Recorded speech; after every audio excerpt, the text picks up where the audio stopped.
Al-Junaid Al-Baghdadi menyatakan, futuwah artinya menahan diri dari menyakiti hati orang dan menawarkan kemurahan hati. Ini satu lagi definisi futuwah. Bagaimana kita perlu punya sifat menahan diri daripada menyakiti orang. Sebab itu Nabi SAW berkata, "Falyakul khairan aw liyasmut." Cakap baik atau diam.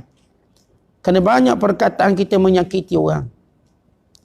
Bukan sekadar kita kata kepada percakapan biasa, termasuklah kita yang berceramah ni pun. Yang berceramah, yang menyampaikan nasihat. Memilih perkataan-perkataan yang baik supaya tidak menyakitkan hati orang. Jangan menggunakan perkataan-perkataan kasar, menghina dan sebagainya. Kerana ia tidak sesuai. Perlu dijaga. Nabi SAW sentiasa menjaga perkataan. Dan semua keadaan. Termasuk di hadapan musuh-musuh. Jadi kita, tuan-tuan sekalian, kena tahu setiap manusia ada hati dan perasaan. Semua manusia. Isteri kita ada hati dan perasaan. Anak-anak kita ada hati dan perasaan. Dan lain-lain. Maka jaga hati mereka. Jaga pertuturan kita. Ya, alhamdulillah hari ini kita lihat dengan masing-masing duduk kat rumah. Aksiden pun tak ada lah. Duduk rumah. Mungkin merompak mencuri pun tak berani sebab semua orang ada kat rumah. Tapi bimbang pula kita takut kat rumah pula berbalau besar. Berbalau, suami isteri. Saat kita tak boleh jumpa, saat tu saya suka suami saya keluar. Kena quarantine pula tengok muka suami. Ya Allah. Mulut laser Ustaz. Tepat ke jantung, berlubang. Yang suami pula, Ustaz, Allah, saya kena quarantine Ustaz. Bini saya, Masya Allah, tak tahan saya. Kadang-kadang saya rasa baik kena COVID kat luar lah daripada COVID kat dalam, macam tu. Dia rasa macam tu. Jangan. Benar mungkin lah, ya, kita jarang punya masa yang banyak dengan isteri dan anak-anak. Untuk mula-mula tu teganglah sekejap. Tapi kita perlu cari futuwah kekuatan kita. Isteri orang yang paling patut kita sayang. Suami juga begitu. Anak-anak juga begitu. Keluarga kita lah yang utama kita sayang. Dan kita berbuat baik. Nabi SAW berkata, khairukum li ahlihi wa ana khairukum li ahli. Sebaik-baik kamu yang baik dengan keluarganya, isteri dan anak-anak. Dan aku yang paling baik dengan isteri dan anak-anak aku. Ya, ambil contoh tauladan Nabi SAW. Macam mana kita belajar berinteraksi dengan interaksi yang baik. Memilih untuk bersabar dengan perkataan yang tidak baik, tidak elok. Kita jangan jadi penyebab perkataan-perkataan kita. Orang kecil hati dan sebagainya. Bini kecil hati, mahu ke bulu kat rumah. Bini pun buat quarantine juga, saya tak nak masak bang. Saya masak cuma sekali sehari. Kan pening kita. Ataupun suami juga yang boykot pula.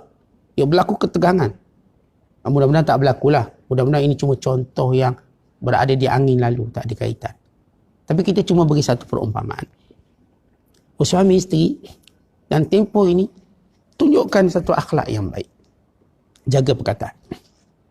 Jangan, saya ni outspoken, saya nak cakap, saya cakap. Tidak. Hormati mereka. Hormati perasaan mereka. Jangan, saya kalau tak cakap, tak lepas. Tak apa, biar kita terkorban, jangan korbankan orang lain. Perkataan kita perlu dijaga dengan baik. Apatah lagi kita tahu setiap perkataan ditulis dan dicatat. Bukan dia keluar macam tu je.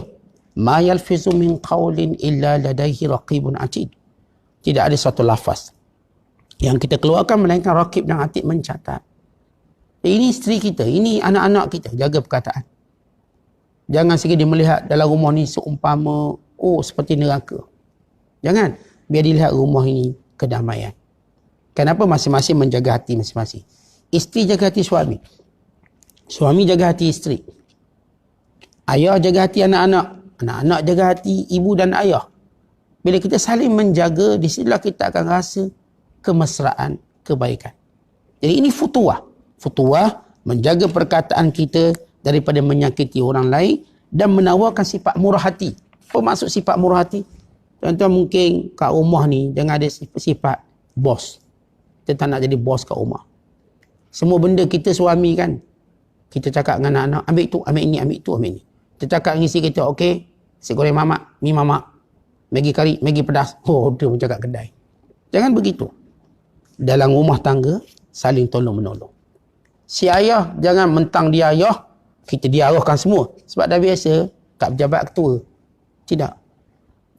Nabi SAW, kana Nabi sallallahu alaihi wasallam fi mihnati ahlihi. Rasulullah SAW menolong urusan-urusan kekeluargaan. Itu Rasulullah SAW. Jadi suami jangan sedih bos lah. Isteri pun jangan sedih bos lah pada anak-anak. Semua tunjuk satu contoh. Menawarkan sifat murah hati. Artinya, si ibu pada pekerjaan yang memang anak dia patut buat tak? Dia yang buat. Si anak pada pekerjaan yang patut mak dia buat, dia yang buat. Si suami pekerjaan yang patut isterinya buat, dia yang buat atau dia yang tolong. Si isteri pada pekerjaan yang patut suami buat, dia yang buat dan dia yang tolong. Bila masing-masing menunjukkan tidak ada takhasus kerja. Yang tidak ada pengkhususan kerja. Buang sampah mesti balong. Nampak balong sampah. Sampah balong. Oh, macam teruk. Masak mesti umi. Yang masaknya umi, uminya masak. Yang ayahnya depan TV. Depan TV-nya ayah. TV tu ayah. Kalau macam tu rosak. Habis ayah ni pegang remote macam ni lah. Pegang. Macam pegang pistol. Tak bagi orang. Jaga. Channel dia. Siang anak-anak nak tengok kartun. Tak. Ni giliran ayah tengok TV ni. Jangan begitu. Masing-masing tunjukkan sifat pemurah. Bimbang nanti bergaduh sebab TV, bergaduh sebab tu benda kecil. Maklumlah jarang duduk lama dengan keluarga ni. Ada satu ujiannya. Jadi saya katakan seorang isteri tak salah. Suami kata tak apa hari ni abang masak. Walaupun cuma menu special kita Maggi je. Tak lebih daripada tu. Tak apalah. Kita tunjuk satu contoh. Hari ni biar ibu yang buang sampah. Walaupun biasanya anak buang sampah, biar ibu buang sampah. Hari ni biar Alung tolong basuh pinggan mangkuk. Umi rehat. Hari ni biar Angah yang bersihkan ataupun lipat kemaskan bilik. Hari ni biar saya buat tu, buat. Akhirnya kita lihat. Bila masing-masing menunjukkan sifat murah hati. Masya Allah. Ini keluarga yang cemerlang. Ini pengalaman-pengalaman yang tak mungkin kita lupakan. Begitu kita akan seronok. Kerana itu orang beriman, dia boleh jadikan di sebalik musibah itu keseronokan. Bergembira dalam musibah menandakan sifat futuah yang hebat. Ini dalam musibah bertengkar, berbalah, bergaduh, dia makin tertimpa musibah, tertimpa. Macam pepatah Melayu sebut, dah jatuh ditimpa tangga. Lagi teruk, dan lagi teruk. Jangan begitu. Bagaimana kita nak jadikan musibah ini satu kenikmatan? Di sebalik musibah itu ada nikmat, ada kebaikan. Kebaikan bersama isteri, bersama anak-anak, bersama keluarga. Kebaikan duduk rumah. Selama ni kita tak sedar rumah kita bocor sana bocor. Hari ni kita sedar. Selama ni kita tak sedar rumah kita ni buruk sana buruk. Hari ni kita sedar. Masing-masing sedar. Kita baiki. Sebenarnya ini pertahanan yang hebat. Mungkin satu hari nanti bila Allah Ta'ala angkat ujian ini, kita bebas keluar. Kita tinggalkan rumah kita dengan penuh kehebatan. Bersihnya, kemasnya, semua ada. Daripada hikmah, kita tinggal di rumah dalam beberapa hari ini. InsyaAllah Ta'ala.